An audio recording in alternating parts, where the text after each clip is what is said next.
Ini adalah video pertama yang saya rekam di toilet, sangat berarti. Ini adalah gear roda gigi lepas, tetapi nama resminya seharusnya adalah gear penggerak. Dalam sinkronisasi, gear yang digerakkan terhubung erat satu sama lain. Mesin menyediakan tenaga, lalu gearbox mengubah torsi yang setara ke poros penggerak, kemudian ke gear penggerak ini. Katakanlah, itu terbalik ke gear cincin ini. Oleh karena itu, gear ini harus menanggung torsi yang sangat besar, terutama saat start, jadi mudah sekali rusak. Tetapi apa penyebab utamanya? Kalian semua tahu bahwa truk pengangkut di tempat lauba bisa menarik 3, pasti tidak akan menarik 1, jadi berat sendiri sudah melebihi kapasitas. Jika tidak rusak, itu tidak mungkin. Sebelum 52 detik yang lalu, kalian akan menyadari bahwa kalian tidak mendengar apa-apa, sama saja seperti mendengarkan omong kosong. Sekarang kami sudah mencampur selama 1 menit, kami mulai resmi menggunakan kodehan yang diawali dengan N, yaitu 605B, penulis juga tidak mengerti artinya. Karena biasanya pada hambatan, huruf depannya sudah menunjukkan jenisnya, seperti yang umum digunakan J42, itu adalah hambatan baja struktural. Law Z adalah jenis hambatan yang membantu, kata T adalah hambatan khusus, dan saya tidak tahu apa artinya jika diawali huruf N. Pria berkacamata berpakaian abu-abu berlari mundur sebenarnya adalah tukang las kepala fisik. Metode perbaikan tetap menggunakan teknik aditif 3D kuno ini. Tidak tahu yang lain, tapi karakteristik dari hambatan seperti ini pasti memiliki kekuatan yang sangat tinggi. Karena gear roda gigi lepas ini harus menjalani perlakuan panas sebelum keluar, jika tidak dapat menahan torsi besar dan sangat mudah patah. Dan gear ini sebenarnya harus memiliki adaptasi yang baik, ketangguhan, saat keluar. Jadi, gear penggerak ini seharusnya sulit untuk dibeli. Jika dibeli secara terpisah, membeli perakitan ini sudah tidak menguntungkan, kan? Hanya bisa menggunakan pengelasan aditif kuno ini. Meskipun ada pabrik kecil yang mendukung, saya yakin kalian juga tidak akan mau. Ini hanya sebagai contoh. Misalnya, jika Anda pergi membeli mobil, saya yakin banyak orang yang hidupnya mungkin memperhatikan kualitas 3 komponen utama. Saudara barat yang sedikit lebih kaya pasti akan memilih merek, jarang mempertimbangkan kinerja terlebih dahulu sebelum memikirkan merek yang ada. Jadi, sebagai kesimpulan yang saya pelajari tahun ini, saya rasa saat membeli mobil, mungkin dalam kisaran 2030, bahkan bagi gadis di antara 40, mereka lebih suka mobil besar seperti Daben, itu disebut memiliki gengsi. Jika kamu membeli mobil besar, dia sama sekali tidak peduli padamu. Jadi, sebagai contoh dari pelajaran buruk, saudara-saudara yang hadir di sini, saya rasa mobil yang menjadi ekspektasi awal tahun ini adalah C200. Bahkan jika kamu tidak menyalakan AC, dia masih merasa panas, bukan? Ini masih ada benarnya. Gear penggerak adalah gear miring. Gear miring ini dapat memberikan torsi yang cukup besar saat pembagian aktif dan juga tidak mudah patah. Namun, desain gear ini pasti tidak mempertimbangkan perawatan, bukan? Jadi, gear miring ini harus memiliki bentuk yang mengikuti aliran.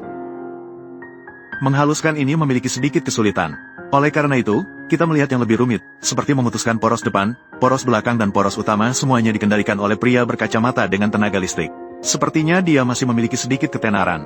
Palu rantai besi di tanah ini pasti sudah dikenal oleh para penggemar lama, wajah lama. Sekarang inti pengelasan yang sedang dikerjakan sudah baik, karena permukaan saat pengelasan memiliki sisa-sisa las. Jadi di sini sangat detail, setiap kali menyolder harus disikat dengan sikat besi ini. Sikap yang ditunjukkan oleh tukang las, semua orang tahu, sangat sopan, jadi sangat penting memperhatikan detail ini juga adalah hal yang masuk akal. Tidak hanya ada mesin sihir berkualitas tinggi ini, dia juga memiliki diafragma yang terbagi menjadi 4 atau 5 jenis. Dibedakan dengan cukup rinci, orang seperti ini bisa langsung terlihat mampu. Misalnya, jika kalian pergi ke beberapa toko dan melihat banyak barang berkualitas tinggi di dalamnya, itu menunjukkan bahwa orang ini memiliki tuntutan yang tinggi terhadap dirinya sendiri dan juga tuntutan teknis dari apa yang ia kerjakan. Mereka semua memiliki tuntutan yang sangat tinggi, jadi pastinya tidak akan buruk, tetapi ada harga ada rupa, toko-toko semacam ini mungkin akan memungut biaya sedikit lebih tinggi. Mesin sihir berkualitas tinggi ini menghaluskan percikan las dari pengelasan yang ditumpuk. Dari tingkat percikan ini bisa terlihat bahwa elektroda las ini bukanlah elektroda biasa. Setelah melalui sebuah teknik pengelasan 3D manual yang sederhana, sekarang adalah teknik pemrosesan 3D manual. Terjemahan resmi merek mesin sihir ini adalah Mao, tetapi ketika kami mencarinya di dalam negeri, mereknya disebut Taimao, yang merupakan merek yang sangat niche, berasal dari Jiangsu. Pria berkacamata besar berkata bahwa jalurnya sangat luas, dia memiliki berbagai jenis alat. Yang paling penting adalah, dia sangat mendukung produk Made in China. Untuk memperbaiki gear ini, tidak ada yang perlu dirasakan, saya baru saja menggunakan jangka sorong untuk mengukur setiap jarak antar ukuran. Tanpa lelah, saya menghaluskan setiap jenis membran yang berbeda. Apa yang ini tunjukkan? Karena kami berada di industri perbaikan, ini menunjukkan bahwa dia sangat teliti dan memiliki banyak pengalaman dalam pekerjaan perbaikan ini. Itulah mengapa ada rencana yang matang ini. Misalnya, ada perbedaan antara sapi yang dilepas dan yang tidak.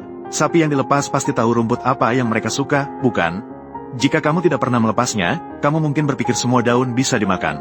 Mari kita bicarakan mengapa pria berkacamata ini bisa memperbaiki benda yang sangat sulit ini, dan mengapa dia bisa melakukan apa yang tidak bisa dilakukan orang lain. Memperbaiki dengan hati-hati dan tanpa hati-hati adalah dua konsep yang berbeda. Inilah yang secara cerdas tercermin di sini. Ini seperti yang pernah dikatakan oleh Taige, hangat itu sempurna, palu terbang memukul air dangkal. Tentu saja, jika kamu bertanya mengapa berubah posisinya, tetapi versi singkatnya adalah seperti ini. Titik terberatnya adalah apa? Ini bukan tentang memecahkan sudut, melainkan bentuknya, sekarang ini sedang dalam tahap perbaikan. Bentuknya mirip dengan gear yang baik di sebelah.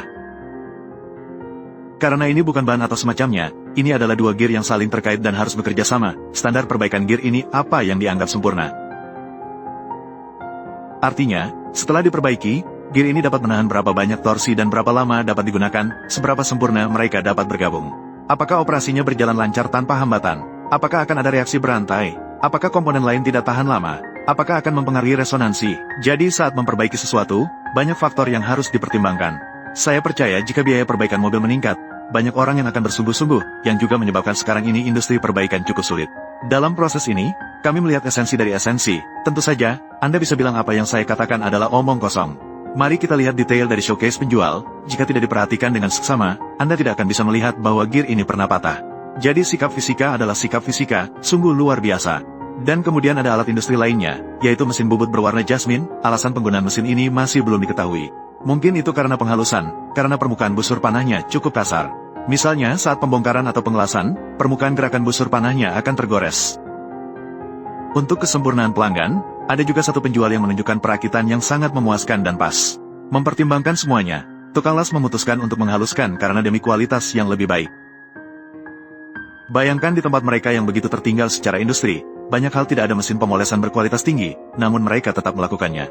Hanya orang terampil yang bisa mempertimbangkan detail seperti ini, dan tukang las memang layak mendapat julukan itu.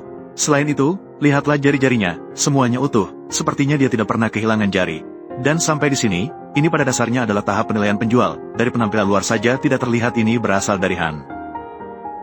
Detail-detail dalam penjual seperti ini, sangat sulit untuk tidak memberikan nilai 11. Bagaimana menurut kalian?